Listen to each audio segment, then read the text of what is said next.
Hi, I'm Diane. Dayton. We're at the 21st Annual Boscov's Berks Jazz Fest in Reading, Pennsylvania.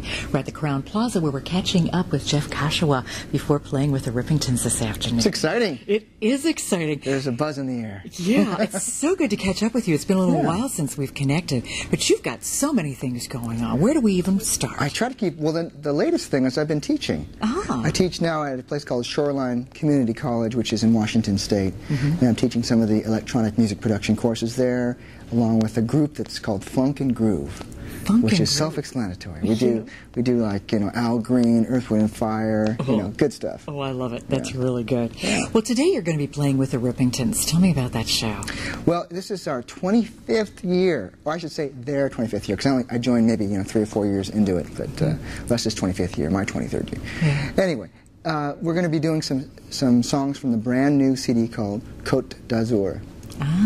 Okay, good. And then on Sunday, you're going to be doing the brunch shows, right? Yeah, with Brian Simpson and Nick Coleon. It's going to be fun. Love those guys, so we're going to have a lot of fun. It's a wonderful weekend of music once again. Yeah, it is a wonderful weekend. Your daughter holds a very special place in your heart. I know she's been an inspiration for you with some of the music that you've been doing, too. Yes, yes. Well, Kat is really, she's 8 years old now, and she's taking karate and taking Spanish and doing real well in school. So we love her to death and we're very proud of her. And she was the inspiration of a couple CDs ago called Play. She's the one that titled it because that was one of the first words that she actually wrote herself on the chalkboard. And I couldn't believe that's kind of an advanced word for a little one. This is several years ago now. And come to find out, I asked her, how did you know how to spell that? And she pointed to the remote control. That's her favorite thing in the world, which has the word play on it. And reminding you, too, and all of us, that we need to take time to play, right? That's right. That's the deal. Yeah, that is a good reminder. It is a good reminder. What's important to you these days? I mean, you've been playing music for a while, and... Yeah, I'd say, you mentioned it, family is the most important thing. That's... and you could say career is important as well. It's vital to, pay the bills and everything, but really health, family, And a lot of things have changed over the years, too. When you look back at when you first started into music and how you got started. I know this has been a while, and maybe some people don't know this story, but the story when one of your first jobs, when we were talking about you being in the freezer. I worked for a wonderful grocery company called Ralph's, and go Ralph's. And they hired me because I took the job because it paid pretty well, but it had flexible hours, and that's what you needed when I was just finishing up college. So you needed something that could have flexible hours, and so I did this job for a summer, and it was as hot as it was in Southern California. I was in a freezer, like 5 degrees, and had a parka and 2 mittens and a clipboard and a pencil and paper, going up and down the aisles counting boxes of frozen banquet chicken and peas and ice cream. Yeah, thinking, what am I doing here, right? Yes, yes. But you know what, though?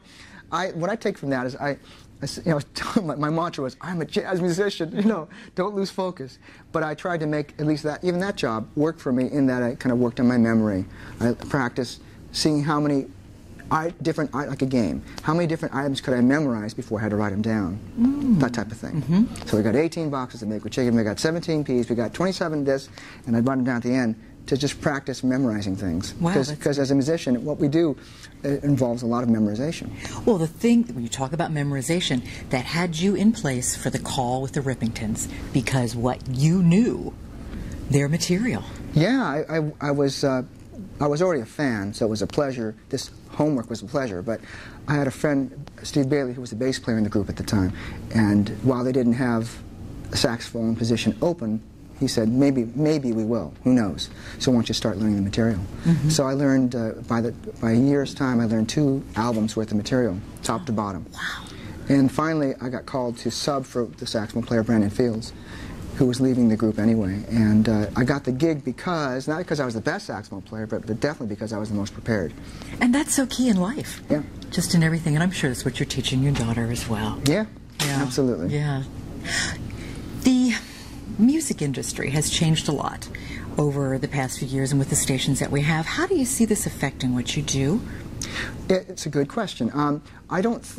I had a brief success in terms of being #1 once with the Sax Pack and once with my own solo career, but it hasn't been like every year being at #1. So for me, the radio has been wonderful and supportive, but not the only thing, you know. And so having it sort of changed to the internet, it's been okay. It's been an okay transition. Yeah, it has been an okay transition, I think, for a lot of people, but it is a transition too.